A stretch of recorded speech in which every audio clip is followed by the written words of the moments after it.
ఆచి chicken masala. April May జూలైలో మళ్ళీ April May June first quarter, జూలైలో మళ్ళీ ఫస్ట్ క్వార్టర్ రిజల్ట్స్ వస్తాయి.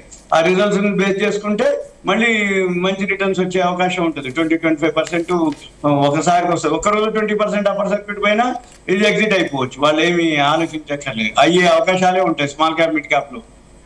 ఓకే ఓకే అండి, మనకు కాలర్ వచ్చినారు రాజశేఖర్ గారు హైదరాబాద్ నుంచి. రాజశేఖర్ గారు గుడ్ ఆఫ్టర్నూన్ అండి. Good afternoon. Yes, so Satyanarayana గారు ఉన్నారు, స్టాక్ మార్కెట్ అనలిస్ట్. సో మీరు ఏం అడగాలనుకుంటున్నారు అడగొచ్చు. సత్యనారాయణ గారు నమస్కారం సార్. సార్ మార్కెట్ లోకి 1 lakh ఇన్వెస్ట్మెంట్ తో కొత్తగా వస్తే ఎలాంటి ప్రాఫిట్స్ మీరు ఏం సజెస్ట్ చేస్తారు, స్టాక్స్ లో కానీ మ్యూచువల్ ఫండ్స్ లో కానీ?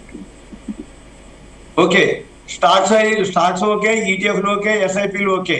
మీరు ఏం చేయాలంటే sector wise mutual funds open వేసుకుంటే మ్యూచువల్ ఫండ్స్ వేసుకోవచ్చు. లేదు గోల్డ్ సిల్వర్ ఈటీఎఫ్లు ఉన్నాయి, అవి అప్లై చేయొచ్చు. లేదు అనుకుంటే కొన్ని ఇండివిజువల్ స్క్రిప్ట్స్ ఉంటాయి, BSE 30 ఉన్నాయి, NFC 50 ఉంటాయి. లేదు స్మాల్ క్యాప్ లో కానీ మిడ్ క్యాప్ లో కానీ కొన్ని వాల్యూ ఉన్న స్టాక్స్ మీకు 1 lakh ఉంది కాబట్టి స్ప్లిటింగ్ చేయాలి. 20, 30 అట్లా ఒక 3 భాగాలుగా విభజించి కొంత క్యాష్ రూపంలో కూడా ఉంచుకొని మీరు ఇన్వెస్ట్ చేయొచ్చు. ఈటీఎఫ్లు, ఎస్ఐపీలు, లేదు వాల్యూ ఉన్న స్టాక్స్ కొన్ని small cap, mid cap, large cap అంటే 30, 40, లేదు 20, 25 పెట్టుకొని మిగిలిన ఒక 20-25% క్యాష్ కూడా పెట్టుకోవాలి. ఎందుకంటే మనం కొన్న తర్వాత ఇంకా తగ్గింది అనుకోండి, కొనుక్కోవడానికి అవకాశం ఉంటుంది, యావరేజ్ చేసుకోవడానికి అవకాశం ఉంటుంది. అయితే జనరల్ గా మ్యూచువల్ ఫండ్స్ కంటే కూడా ఈటీఎఫ్లు ఓకే, ఎస్ఐపీలు ఓకే. షేర్ మార్కెట్ లో ఇండివిజువల్ సెక్టార్ వైజ్ షేర్స్ ఉంటాయి. ఇప్పుడు ఎందుకు అంటే కంటిన్యూగా ఎప్పుడైతే FIIలు 1.5 year నుంచి అమ్ముతూ వచ్చిండ్రో షేర్ మార్కెట్ కంటిన్యూగా పడుతూ వచ్చింది. FIIలు కొన్నంత వరకు పెరగవన్నమాట. అయితే మ్యూచువల్ ఫండ్స్ కంటిన్యూగా బై చేస్తూ వస్తే 1.5 years 2 years నుంచి ఏ మాత్రం రిటర్న్స్ లేవు మ్యూచువల్ ఫండ్స్ లో.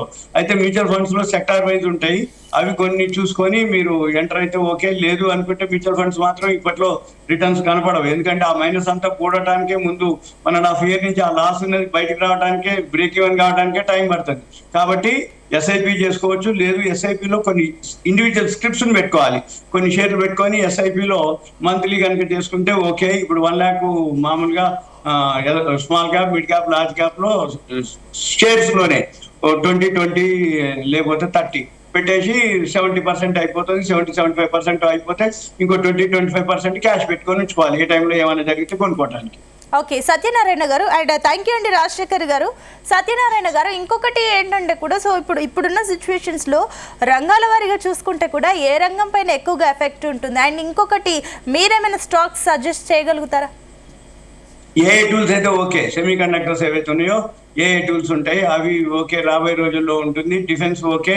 తర్వాత ఇప్పుడు ఏవైతే మనకు రిజల్ట్స్ చూసుకొని దాన్ని బట్టి ఫార్మా కంపెనీలు ఓకే ఉన్నాయి. కొన్ని మన ఈవీలు ఉన్నాయి, ఎలక్ట్రిక్ వెహికల్స్, వాటికి సంబంధించిన సెక్టార్ లో కూడా మనం ఇన్వెస్ట్ చేయొచ్చు.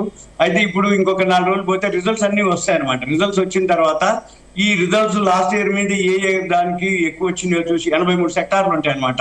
Pharma, real estate, education, tyres, banking, private banking, public sector, auto sector లో యాన్సిలరీస్, లేకపోతే ఇవన్నీ చూసుకొని మనం ఒక 4-5 రోజులు పోయినాక ఇండివిజువల్ కావాలంటే షేర్స్ కూడా ఒక లిస్ట్ ఇవ్వచ్చు, ఒక గ్రూప్ వైజ్. అంటే ఏ దాంట్లో ఏ బాగున్నాయి, ఇప్పుడు ఫైనాన్స్ లో ఏం బాగున్నాయి, లేకపోతే ఆటో సెక్టార్లో ఏం బాగున్నాయి, ఫార్మాలో ఏం బాగున్నాయి, ఫైనాన్స్ లో ఏం బాగున్నాయి, ఇట్లా బ్యాంకింగ్ లో ఏం బాగున్నాయి, ఇవన్నీ చూసి మనం కొన్ని కావాలనుకుంటే బిలో 100, బిలో 200 కొన్ని రికమెండ్ చేసి ఇవ్వడానికి వీలైతుంది.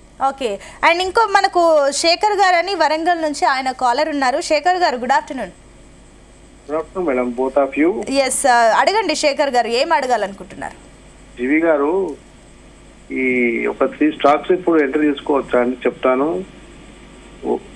ఒకటి latent view, second Jindal star, మూడోది వచ్చేసి NBCC అండి.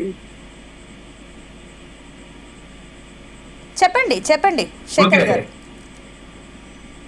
అదే మేడం, ఈ మూడిలో ఒకటి NBCC, సెకండ్ లేటెంట్ వ్యూ. ఒక నిమిషం లైన్ లో ఉండండి. సత్యనారాయణ గారు, NBCC వచ్చి రిజల్ట్స్ రాలేదు ఇంకా. రిజల్ట్స్ అయితే బాగానే ఉంటాయి. రిజల్ట్స్ అయితే అది ఓకే. రిజల్ట్స్